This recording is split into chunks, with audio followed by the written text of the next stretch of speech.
Welcome to Complex Kids, Simple Solutions, the podcast where we cut through the chaos of raising a neurodivergent and a complex kid with a practical, no-nonsense strategy. I'm Michelle Shoaidi, speaker, advocate, and a mom of a complex kid myself. If you've ever felt overwhelmed, unheard, or just plain exhausted on this journey, you are not alone. Here we tackle the real struggles head on, share actionable insights, and remind you that small wins matter. Let's dive in and make life just a little bit easier, one episode at a time. You are your child's hero. Today, we're so excited to have Jesseca Perez on the podcast. Jesseca is a pediatric speech-language pathologist and is sensory trained and also neurodiversity-affirming. She specializes in working with autistic children, ages 2 to school age, and she is the lead speech-language pathologist and assistant clinical director at Smalltalk OC. She's here and she's going to be talking to us about speech and language. Hi, Jesseca. Welcome to the podcast, Complex Kids, Simple Solutions. We're so excited to have you here. We want to hear all about speech and language pathology because this is usually such a big topic when it comes to neurodivergent children and what I like to call complex kids. So tell us what inspired you to specialize in working with neurodivergent and what I like to call complex kids. What inspired you to get into this?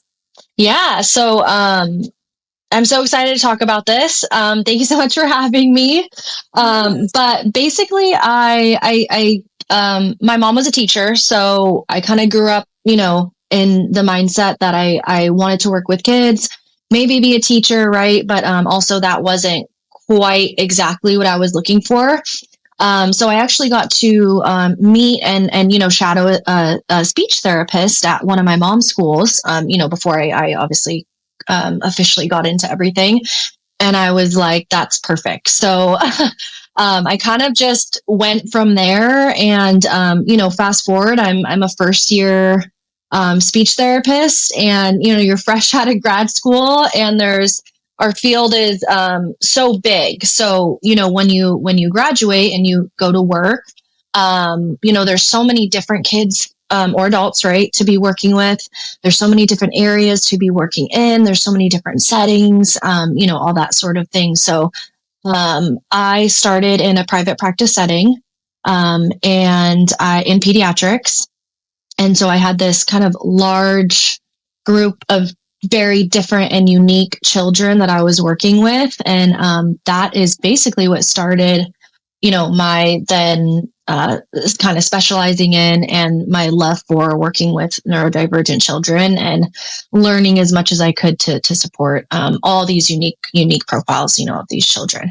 And that's where I am now. So I'm still in private practice and still in pediatrics and have learned so much since that first year. So isn't it amazing how you start in one point, you kind of really don't know where you're going with it, but then you find yourself doing something that you love and it shows. Because I have to share that Jesseca is actually one of Drake's speech therapists in real life. So that's how we connected and that's why she's here. And so I've seen your practice. You guys do have a lot of children. Pediatrics is, I think, and you can correct me if I'm wrong, but is pediatrics the biggest chunk of an SLP's?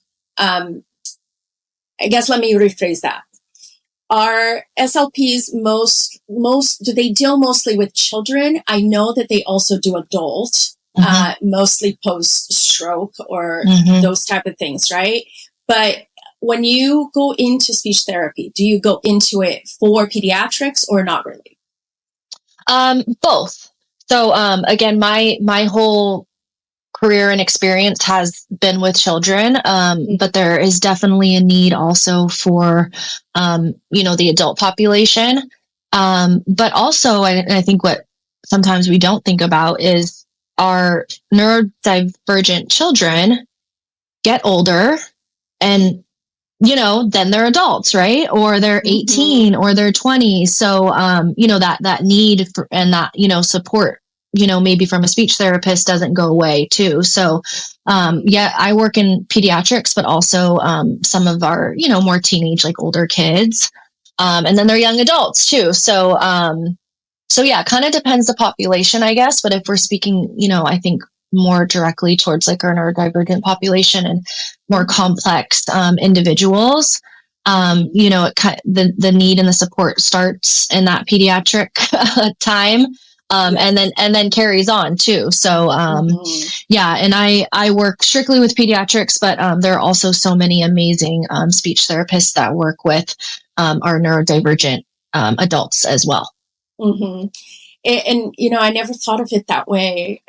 They do grow up, they do get older, and they do need that continuum of care. We, starting them early intervention is one of the biggest things that I always talk about.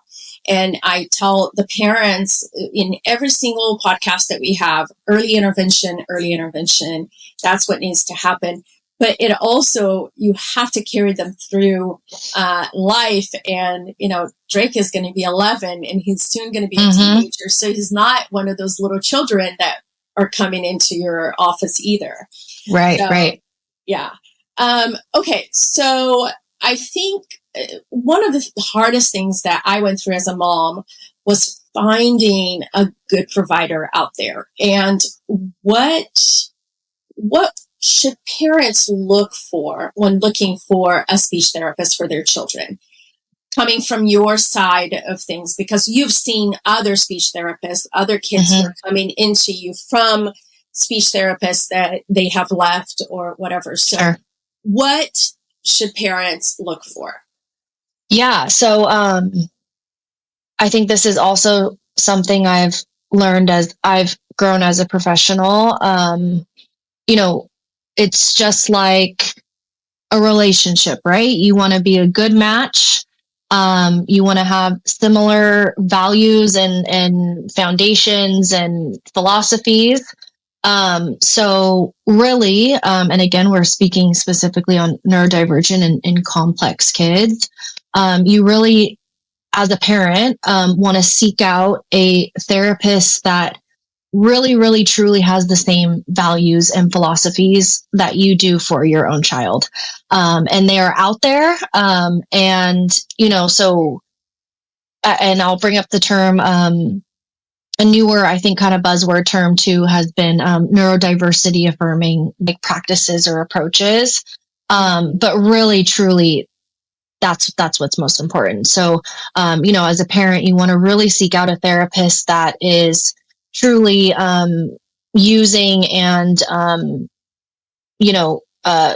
I guess using neurodiversity affirming approaches and practices in their day to day. And I think something that you can kind of look for is when you're, as a parent, when you're having that conversation with that therapist, are you guys a good match too? Is the communication matching? Are you on the same page about your child? Is that therapist celebrating your child's differences and strengths and wanting to utilize them instead of, maybe pointing out more of those weaknesses or areas of need, things like that. So, I think trust your gut. Like that person is going to spend a lot of time with your child. They truly, need to be able to understand your child, and connect with them. So, giving that therapist a chance. And if that connection is there, then that's huge because you really need that foundation of connection and trust to start. Neurodiversity affirming approach and practices and a therapist that can build trust and connection with your child. And that will take you really far. Yeah. One of the things that, we're not new to speech therapy at all. Drake started when he was 18 months. Yeah. And, it was, we've gone through so many speech therapists. We really have. And we have found that they all have their strengths and their weaknesses, just like everybody else. But Sure. the thing is you have to look for those speech therapists that will listen to you. Yes. And most importantly, this is the most important thing that I'm going to say as a parent who has gone through a lot of speech therapists. Mm-hmm. They need to be team players. Yes, and absolutely. I think that is one of the things that you guys do so well is team players. Drake has 3 different speech therapists, and sometimes it gets so confusing of where he's going to go and what's happening, because you also have the speech therapy that's happening at school. And then at school, he might have 1 or 2 people, depending on who is, giving him the speech therapy that day. And so there's so many. And then you have occupational therapists if you have to have one. And then you have the teachers, and then you have the parents. It's all about teamwork. So how do you play that role? Like, how do you support that team environment with the kids that you, your children that you are providing services for? Yeah. So, yes, I love that point because, yes, there are often many team members involved. And sometimes it's even multiple SLPs, like you're saying, or like for Drake. So we have in my setting, in a private practice setting, we have the luxury of, I guess, having a little bit more flexibility too, with maybe our what we're working on, our treatment plans, our goals. And so the combination of like private practice and school services can be so great because you're getting that academic support side, and then you're getting that medical, if you will, but more I guess diversified, maybe more specific or unique to the child, right? Where academics isn't necessarily the focus. So that combination is really, really great. But there does need to be some communication happening.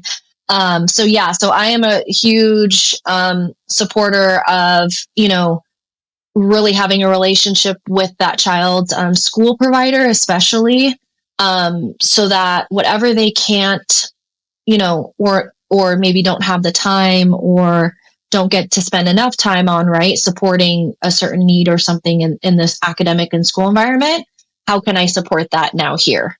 Or how can I be of help to, support communication that will, allow better access to academic, things that the child is working on, or whatever it may be. So I'm always wanting to have some sort of relationship and do check-ins and, and again, modify our treatment plan and goals to continue to support that child, both in school and outside of school, and not just in our, weekly therapy sessions. So. Yeah, one of the things that I have done, and I haven't done this in a while, I'm totally guilty of it. I think it's because he's a little older, and I think that everybody that's involved in his care is a little bit knows Drake already. But one of the biggest things that I used to do as a mom was we had like a Team Drake email that I would send out, and then I would include every single one of his providers, school, private, horse therapy. Everybody. Everybody, because it really is about it's the team that's going to help your child. It's going to help you as a parent. So, how, besides emails, like, do you make phone calls? Do you schedule those things? Do you attend IEPs? How do you support that child in a different way than just emails, like I was mentioning? Yeah. So I will say, though, thank you, because I love when parents are also facilitating that communication. It makes it easier for everyone else. And I'm always really grateful when parents are facilitating those large group emails, too. So that's always perfect. But besides kind of, communication, maybe the email is, phone calls, outside meetings. Every private practice speech therapist has, different schedules and, time that allows for those sorts of things. But to be able to put at least a little bit of time aside, is really what can, again, benefit that child outside of just our weekly therapy sessions. Education with other professionals. So yeah, I personally kind of, tailor it to the child and what other professionals are involved. And of course, time and resources is another aspect, but it shows through the progress of the child when I am on top of those things. Because yes, there's so many people involved. Communication, especially, which is what we're focusing on, is happening everywhere. So any resources and strategies and supports that I can be providing to all of the people that are communicating with this child, can really make a difference. And and it's so important to the parents too. And yes. I know that they're really grateful for us to all be collaborating. Yeah. Yes. I will tell you that one of the biggest things for me was when I was able, so Drake was diagnosed, his very first diagnosis was childhood apraxia of speech. Mm-hmm. We went all in when we found out that that's what he had. And we really, I took him to the other side of the country. I took him to Connecticut to take him to the best person that I could think of. And, we were referred by Nancy Kaufman to this woman, and she was out in Connecticut. So we flew out there, and in this search, we came back and he started school, and I didn't know this, but guess what? You can always invite your private providers to IEP meetings. Absolutely, yes. I had no idea. And that made such a huge difference in the way that the speech therapist at school would look at his goals, the way that, they wanted to give him once a week speech. And I'm like, he has no words. What are you talking about? Yeah. He needs to have speech 4 times a week. So, and when you bring somebody from the outside, you can usually advocate for your child in a different way because the speech therapist, becomes that advocate. And you have the knowledge, and you went to school, and you can talk to the other speech therapists in a way that we cannot as parents. Because that's just being a mean parent or being, blacklisted from the school district. Yes. Yes. A team approach, a professional approach. Yeah, absolutely. And you're right. And outside providers can always, join meetings, of course, with parent, approval. And it can be a really nice support person for that parent. And again, back to am I with the right provider? Is that a person that's willing, to work with you and to do those things for you? Because it really is a team approach for these children. So again, and finding the right person for you, that's also something to look for. Are you able to join IEP meetings? Are you willing to collaborate with my child's school team or OT or PT? Because that collaboration is really important. Yes, for sure. It's all about your child. Advocating for your child. Yes. Okay, so one of the first things that I heard about you, Jesseca, was how you integrate sensory, processing into your speech therapy. So can you talk to us a little bit about that? Yes. So, so I will take it back again to that first year that I was working with neurodivergent and autistic students. And I was like, in so many sessions, what am I missing here? How do I get this child to engage or get talking or get communicating? Or maybe it's an older child. How do I get him to calm and ground his body a little bit, so that we can do more together, all these questions. And so right about this time, I'm like, there's got to be something I'm missing here. And during that first or second year that I was working, I dove into, and I don't know if you're familiar, but there's an SLP in our SLP world, Jessie Ginsburg, and she is known as the sensory SLP. And she has taught a lot of us about how to integrate sensory supports into our speech and language sessions. And so I started to learn and incorporate that, and, worlds of difference, because basically we need a regulated, happy child to communicate, engage, participate, play, all of these wonderful things that we want to facilitate in a speech therapy session. We cannot get there until that child is regulated. And so that's where, the importance of knowing, and I'm a speech therapist, not an occupational therapist, right? So, but I think what has happened is all of us speech therapists have learned that this is such an important, huge piece of having a successful speech therapy session. So what I did was learn some really foundational, important things that I could incorporate into my sessions to support those regulation levels and, support the sensory needs of my clients. And, this ranges from our 1-2-year-olds all the way up to our teenagers. Everyone has sensory needs and differences, right? And so, in order, again, to make sure that our my kids were regulated and happy and comfortable, I address those sensory needs and differences, and, how to support those and integrate those into our sessions. Yeah. How do you do that? Like, give me an example of what a sensory integration speech therapy looks like, for when you're doing a child, when you're I got to do that. I got to say that again because I cannot say how you're doing a child.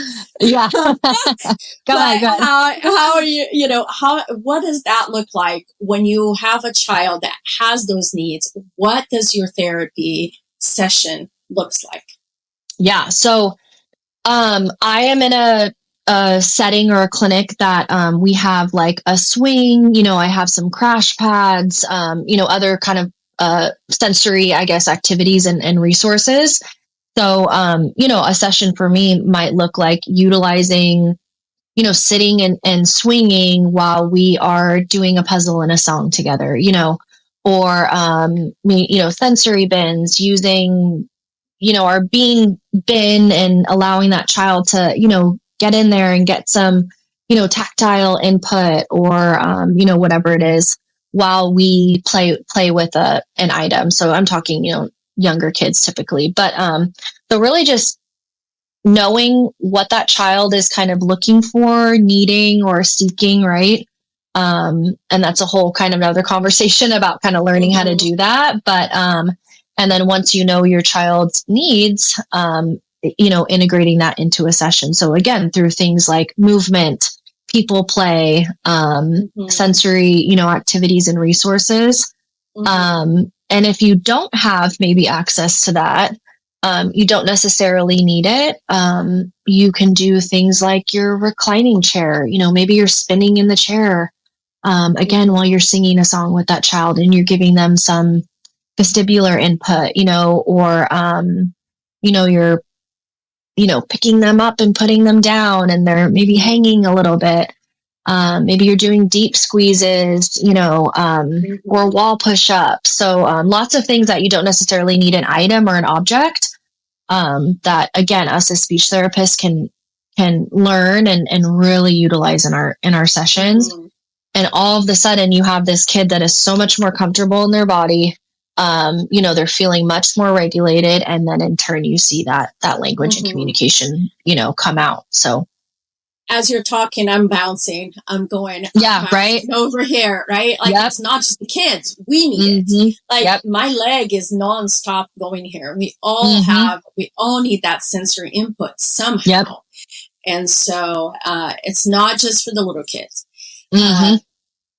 Drake, when he was little, we hadn't seen an OT yet. And we went to the speech therapist and her her office was with Karate for All.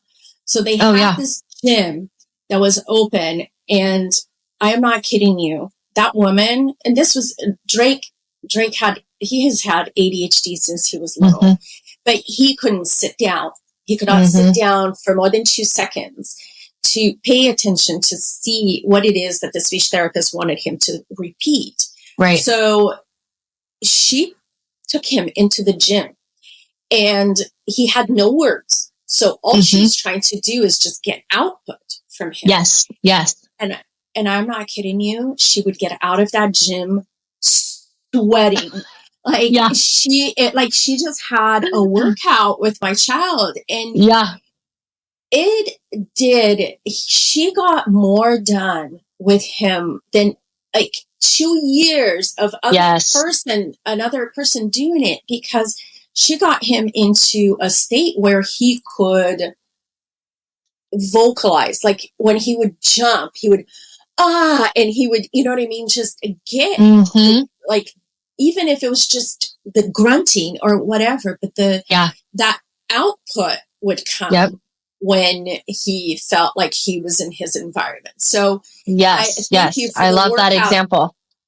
Thank you for the workout that you guys have with your children, because I know that sometimes that can be a big issue.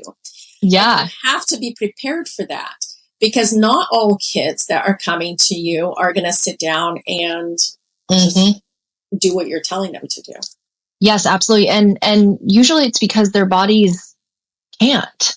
So it's not that, and this ties into that, behavior aspect, or, our kids with, quote unquote behaviors, when a lot of the times it's really due to dysregulated bodies, dysregulated nervous systems, right? And, our neurodivergent children's bodies not agreeing with them. And so before we can do anything, we have to support, sensory needs and, full body needs, right? So that child, again, is in a comfortable and safe space in their body to then be able to, perform, or whatever. But I love that example. You're not the first parent that has said, I take them to OT, or I take them to gymnastics, or, whatever it may be, some sort of movement class. And that's where they talk the most. Yes. Or that's where we get the most verbal output. And there's so many different reasons why, but, such an important thing. I think parents maybe don't know, too, really the importance, of that aspect. And again, why, when you are looking for a speech therapy provider, asking, are you familiar with how to support my child's sensory needs? Because that allows for the most successful and fun sessions for the kids. Yeah.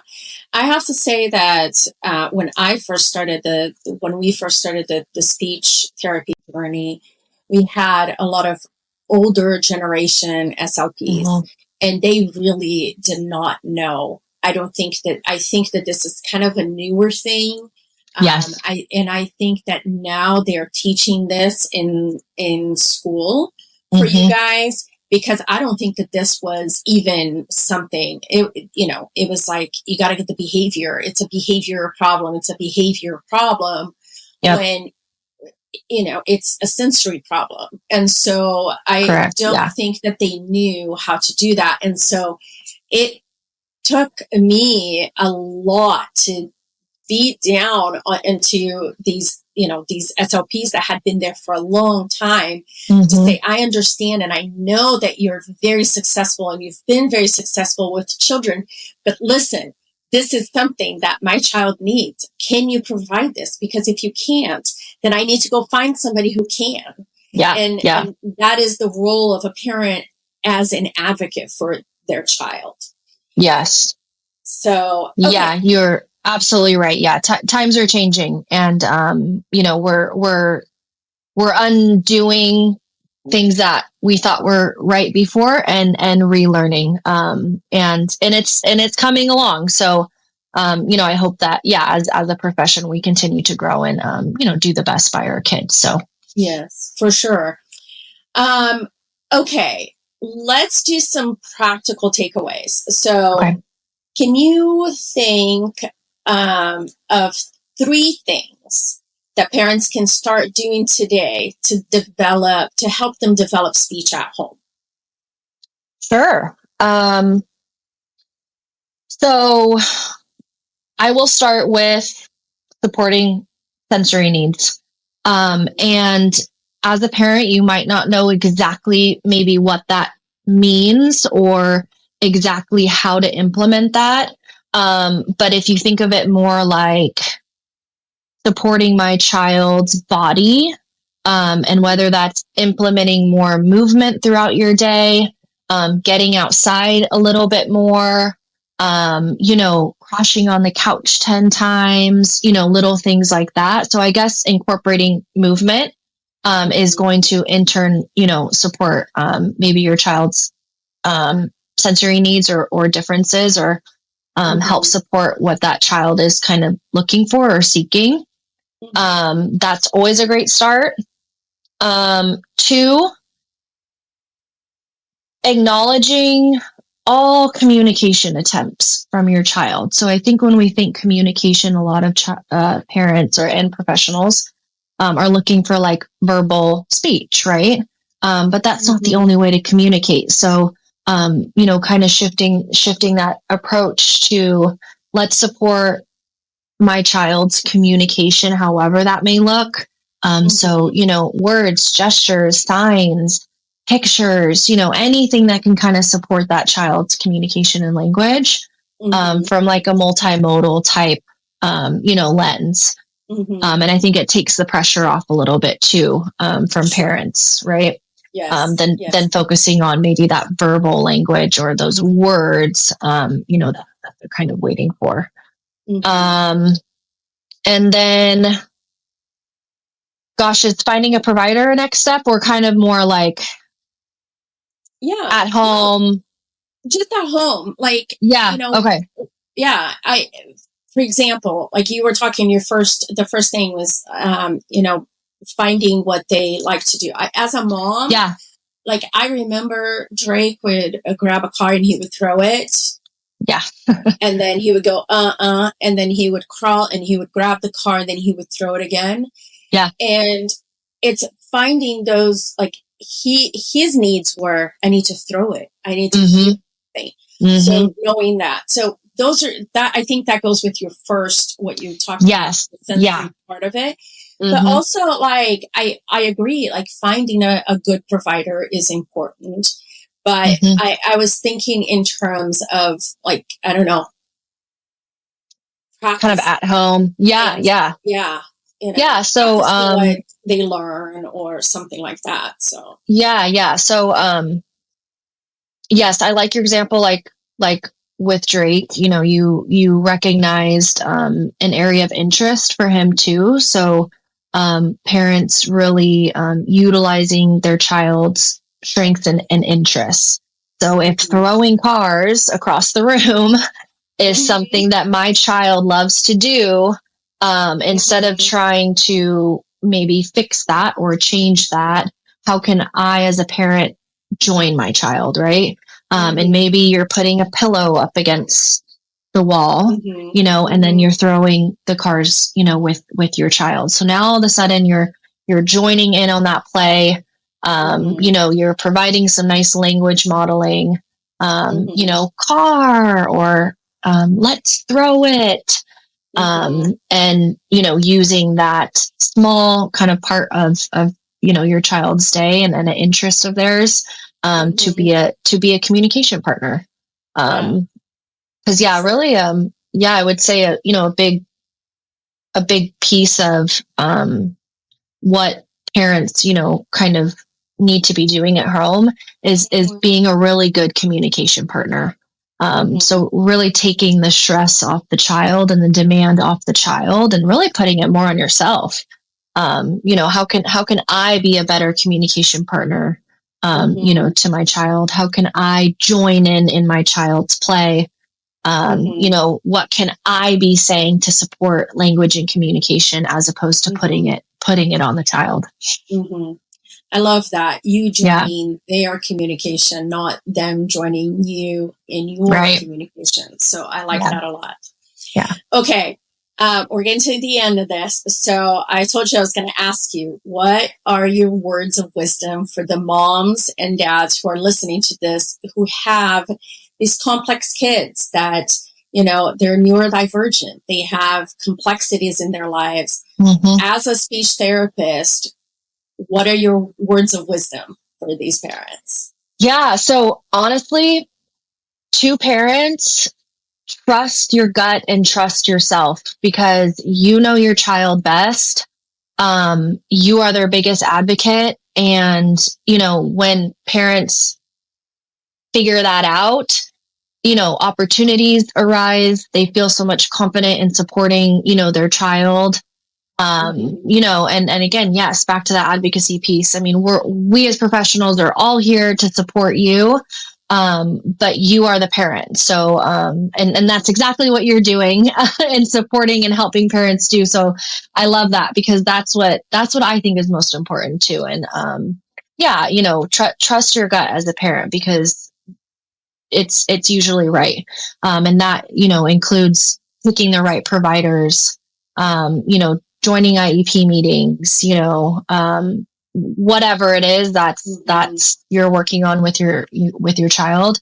You know, trust your gut, and you'll know what feels right, and what feels wrong. So I call it the mama gut, Jesseca. Yeah, there you go. Okay. Now, how can parents connect with you? I will put all your information too on the notes of the podcast. Mm-hmm. But if you can just send that to me. But would it be okay for them to email you or connect with you on social media or anything like that? Okay. Absolutely. Yes. Email. I work here at Small Talk OC in Newport Beach, a private practice clinic, again for pediatrics. So yes, you can connect with me via email here at Small Talk. And then I also have my SLP Instagram account that I can be kind of found on and reach through there as well, which I'll share with you. That would be great. And then everything will be in the notes. Thank you so much for joining us today. Thanks, Jesseca, for coming on and being a team player and joining me in this podcast. And I will see you soon. Thanks. Thank you so much. Thank you. That's it for today's episode of Complex Kids, Simple Solutions. If you found this helpful, please be sure to subscribe so you don't miss any of our future episodes. And if you're looking for more support, join our Thrive group on Facebook, where we dive deeper and connect with other parents. For more information, be sure to visit www.wisdom4complexkids.com. Or you can also reach me at www.michelleshoaidi.com. Remember, you are doing an amazing job. Take it one step at a time, and I will see you next time. You are your child's hero.